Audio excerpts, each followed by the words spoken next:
Linh Motor xin chào tất cả các bạn nhé. Chúc các bạn một ngày mới thật nhiều vui vẻ. Nhiều các bạn ấy thì là hay hỏi tôi bảo là anh ấy thì là khi là mình nắn và mình đai dây để nắn để đai dây động cơ như thế nào để cho nó đẹp ấy. Những cái đấy thì nó đơn giản thôi. Hôm nay tôi làm một cái clip này nói chung là để cho các anh em mới vào nghề là để xem rồi là mình tham khảo thêm.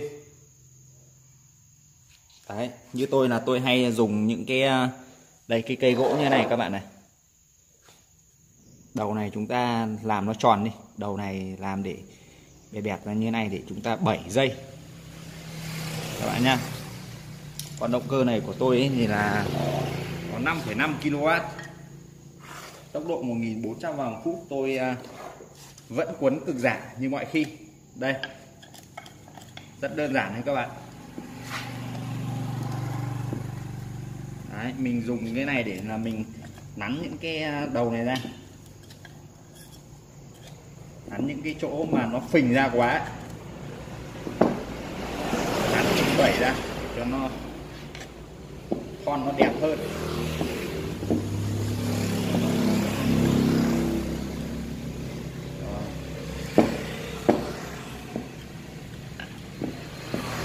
Tôi hay dùng cái gỗ này các bạn nhé.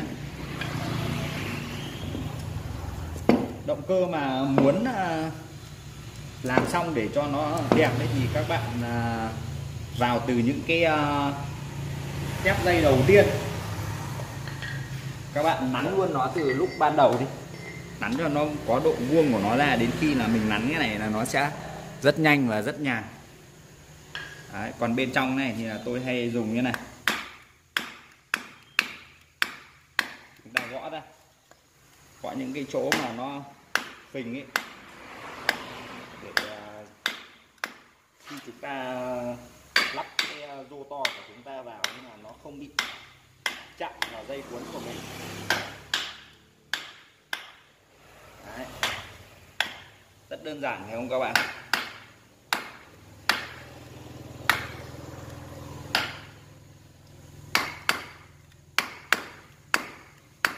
Cái này là dùng gỗ nhé, dùng gỗ thì mình kê như thế này mình gõ nó thoải mái, không sợ nó bị xước dây đồng đâu các bạn. Đấy, các bạn muốn đẹp nữa thì giữ đây, dùng búa cao su chúng ta thấy thêm vào gõ thêm vào cái phần vai dây này của chúng ta để cho nó xuống bằng đều nhau hơn. Đấy, như vậy là tôi đã nắn xong rồi. Như thế này thì bây giờ chúng ta chỉ việc ấy thôi, việc cắt cái giấy lót cách pha. Đây các bạn đo giấy lót cách pha để cho nó dài vừa tới, rộng vừa đủ để không cho nó cách được giữa cuộn nọ sang với cả cuộn kia, không bị chạm vào nhau.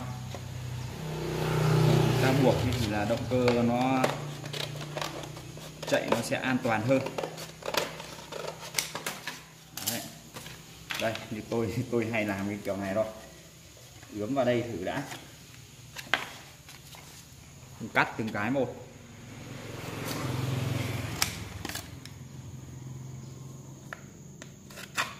Cái này cần 6 miếng lót này là được các bạn. Như cái lót xanh, lót vai bằng cái lót vai, lót cách pha bằng cái giấy màu xanh này ấy, thì là nó sẽ chịu nhiệt tốt hơn là cái giấy màu trắng như thế này các bạn nhé. Đây, tốt hơn những cái bìa trắng như thế này. Nhưng mà cái giấy xanh này thì là ví dụ động cơ mà hoạt động ở những cái môi trường ẩm ướt, ví dụ như những cái con bơm mà họ hay để ở những cái dùng để bơm nước mà những cái chỗ nào nó có nhiều nước ấy, nhiệt độ ẩm của không khí nó nhiều ấy, thì là mình không nên dùng bằng cái giấy xanh này. Vì cái giấy xanh này nó có cái mặt giấy này nó rất dễ là hút ẩm. Đấy, thì khi đấy thì chúng ta sẽ dùng những cái giấy lót màu trắng như thế này để chúng ta cách pha cho nó các bạn nhé.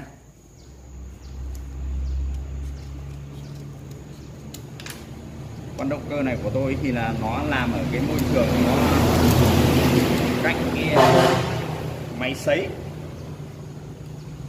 động cơ để ép ván đấy các bạn, nên là nhiệt độ của nó ở trong đấy thì rất là nóng, nên tôi phải dùng những cái giấy này.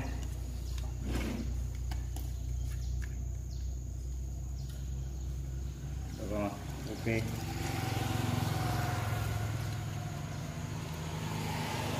Các bạn có thấy rõ không nhỉ?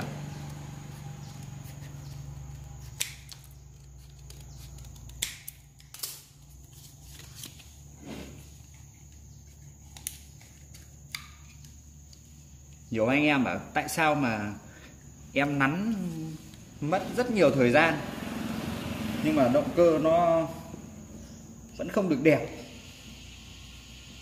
Thì anh làm cái clip mà anh hay nắn như thế nào để cho em xem, em tham khảo. Ok, thì hôm nay là Linh Motor sẽ quay một cái clip này cho các em mới vào nghề xem và tham khảo thêm.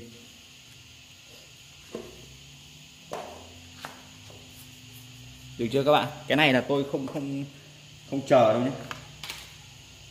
Đấy, bây giờ tôi sẽ đai dây, mình buộc dây cho nó. Này là tôi mới mua cuộn dây này, nó đây, dùng để đai các bạn. Dây rất chắc, mỗi tội là hơi nhỏ thôi, hơi nhỏ nhưng mà buộc những con này vẫn ok, thoải mái bình thường.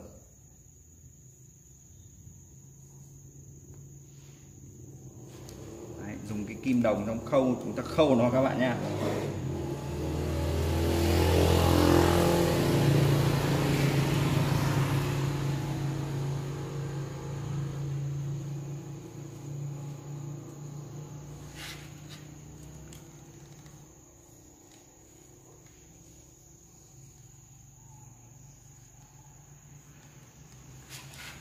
Để tôi một chút.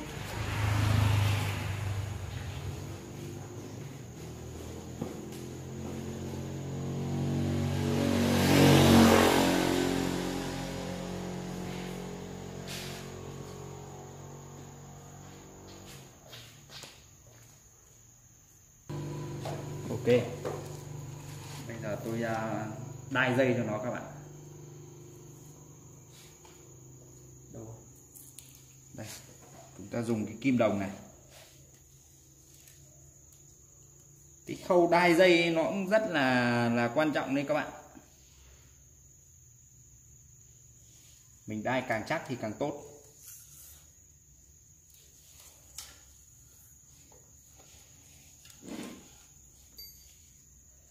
Đấy, khi các bạn đai là các bạn giữ cái giấy để đừng cho nó bị lôi lên. Động cơ chạy nó sẽ đảm bảo hơn. Không chúng ta cứ làm nó bị lôi mất cái giấy của chúng ta lên, nên là nó sẽ dễ bị chạm pha.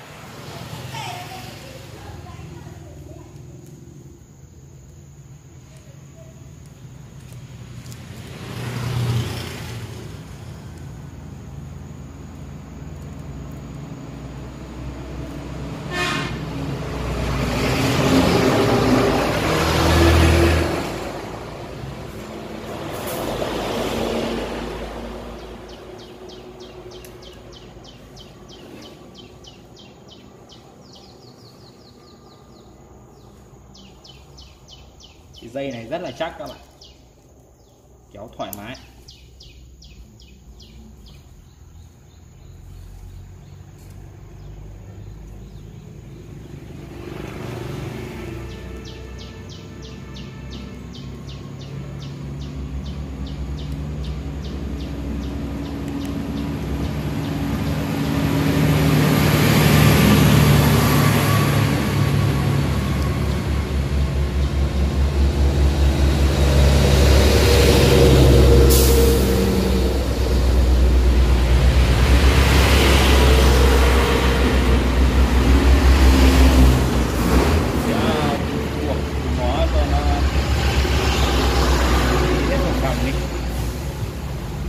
Dây này của tôi là cái kim đập, lấy cái sợi dây đồng nó chưa được không to mấy, nó hơi mềm.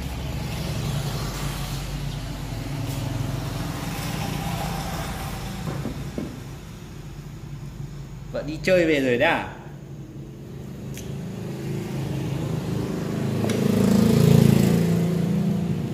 Vợ em vừa đi chơi về các bạn. Đi chơi về này em phải hỏi ngay, không hỏi là nó đập vào mặt rồi.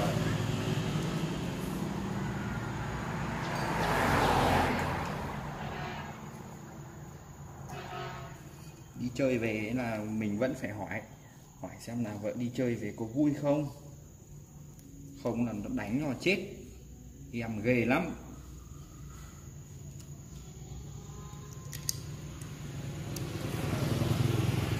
Bị người khác đánh thì không sợ đâu, nhưng mà ghê nhất là vợ đánh.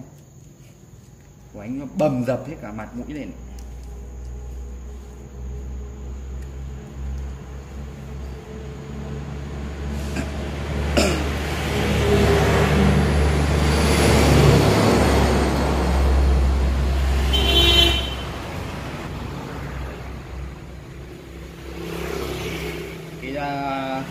Kim đồng kia thì là chúng ta bẻ bằng bẻ nó thành cái móc nhé các bạn.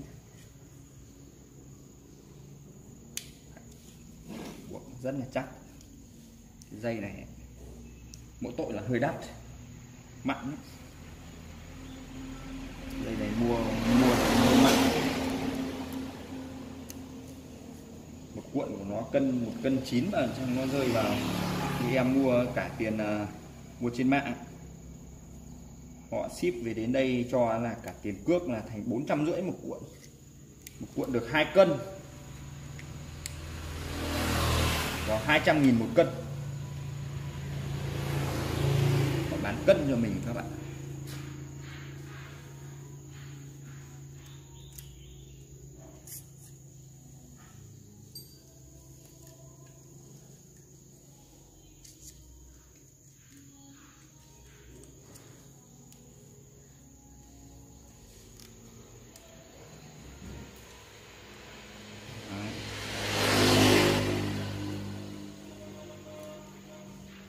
Con đốc cơ này hả? Đón thằng em á? Mấy giờ rồi? 4 giờ á? Để buộc cái này làm xong clip này để cho anh em xem đã, xong là đi đón thằng em. Hả? Nhưng mà buộc hốt cái này đã. Vợ vừa đi chơi về à? Vợ đi chơi hôm nay vợ đi chơi có vui không?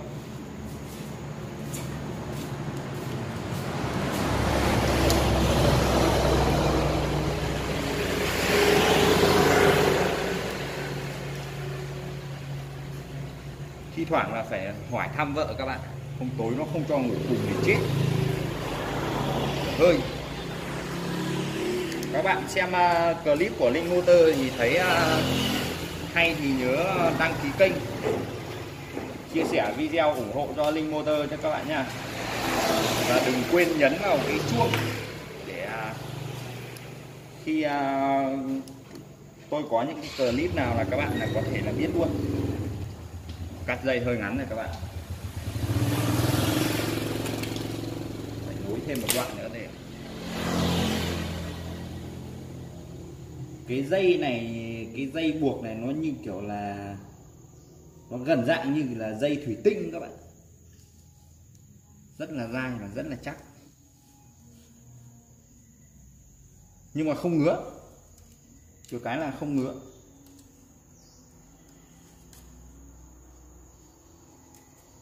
Nếu mà nó ngứa chán lắm, ngứa như mấy cái ống gen Nhật đấy thì làm rất là chán luôn.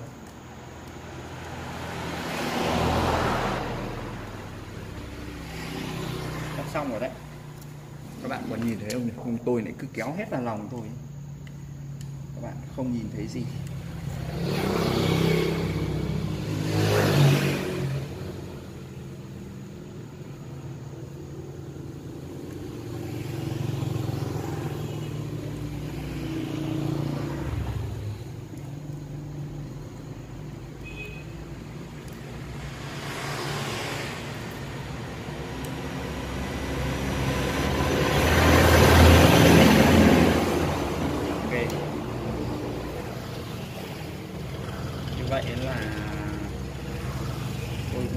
xong nó rồi.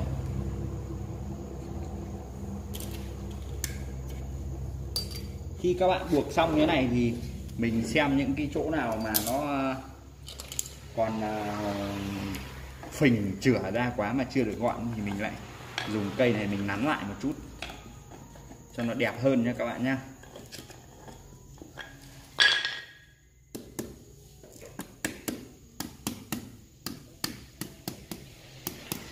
Nhẹ nhàng tình cảm thôi.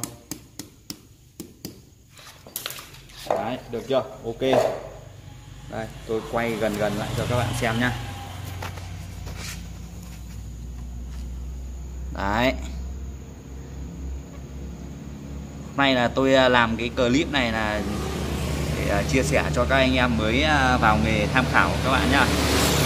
Các bạn xem clip thì đừng quên đăng ký kênh ủng hộ cho Linh Motor. Xin chào tạm biệt tất cả các bạn nhé. Hẹn các bạn vào những cái video tiếp theo. Chúc mọi người vui vẻ.